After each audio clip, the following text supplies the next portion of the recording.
2024 ADMA P1 question 11. This was actually GCE. So find the integral. This is an indefinite integral. So to find this integral, you can start by finding maybe expressing this number here in this form.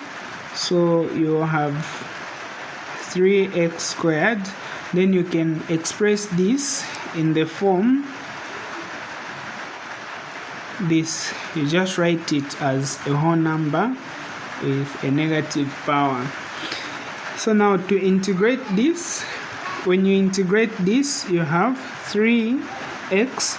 You add a 1 to the 2 there, and then divide by the same power. So this plus this is 3, so you divide it by that. And then we have 18x to the power negative 2, so you add the 1 there and divide by the same thing. And don't forget the negative, the sign, the constant of integration. So this will be a 3, and that's a 3, so we have a 3 and a 3. So this plus this is 3, and then negative 1 plus that's negative 1, and then negative 1 plus this, we have another negative 1, so this one will be a positive 18x to the power negative 1 plus c, and you're done. So integration is that easy. Part B. On part B, we have the diagram shows part of the curve. Y is equal to x squared, and y plus x squared is equal to 8, intersecting at A and B. Find the coordinates of A and B. So to find the coordinates of A and B, coordinate geometry tells us that solving these two equations simultaneously will give us these coordinates. So let's do that. Y is equal to x squared, and then y is also equal to x squared sorry, I'm trying to make y the subject of the formula there. Anyway, let me just write it as it is, like this. So we can use the substitution method or elimination, whichever you want. So substitution will be much easier. You can just substitute the y in there. So where you have the y, just put your x squared, and then plus x squared is equal to 8. This plus this is 2x squared is equal to 8. Divide both sides by 2. You have x squared is equal to 4.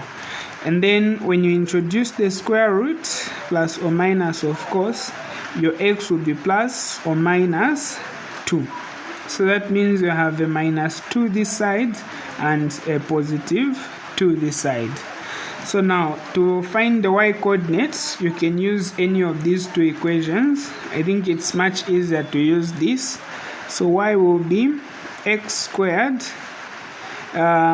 So whether you say plus or minus 2, as long as you square it, you always have a 4. And this makes sense because these 2 points are in the same straight line. So that means the coordinates of A will be negative 2, 4. And then the coordinates of B will be positive 2, 4. And then find the area of the shaded region. So to find the area of the shaded region, you can integrate the bigger function. By bigger, I mean the function which is on top of the other, like this one, with respect to x, from negative 2 to positive 2, and then you can subtract the smaller function. Remember, this part is giving us the area below the curve. So once you subtract this part here from the bigger thing, then you remain with the shaded region. So area will be the integral from negative 2 to positive 2 of the bigger function here is this. Of course, you have to make y the subject of the formula.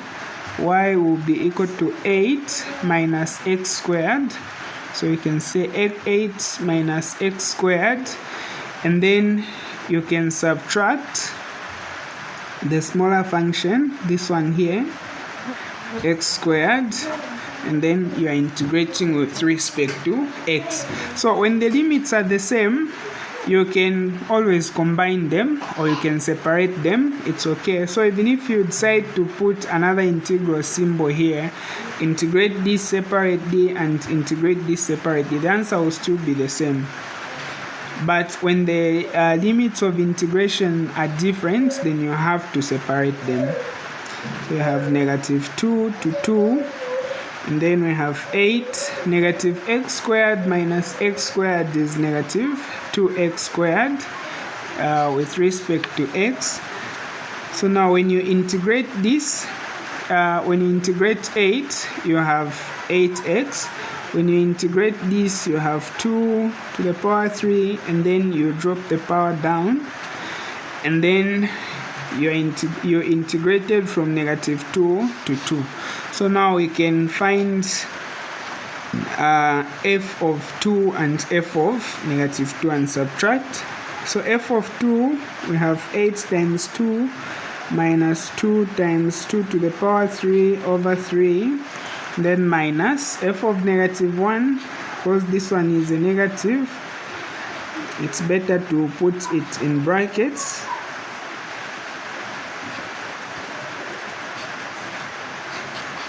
Okay, and then we have a is equal to this times this is 16. And then this one is an 8 times this, we have another 16 over 3. And then minus this times this is -16. This is 16 times 2, this is 8 times 2, we have positive 16 over 3. And then now we can add them. Let me just get the separate paper. So I think it's much easier to expand and then put the whole numbers together and the fractions together. So this one will be 16. When you expand this side, you have positive 16. Then we have -16 over 3. When you expand this side, you have another -16 over 3. So now let's add the whole numbers. This will give us 32, and then 32, and then this will give us -32 over 3. And then let's subtract these numbers now.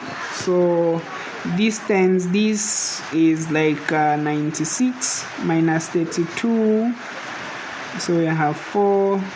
So this one will be 64 over 3. Let me just confirm it. 32 minus 32 over 3, so that's 64 over 3. So this is our area. Of course, area always has units, so you can say units squared and you're done.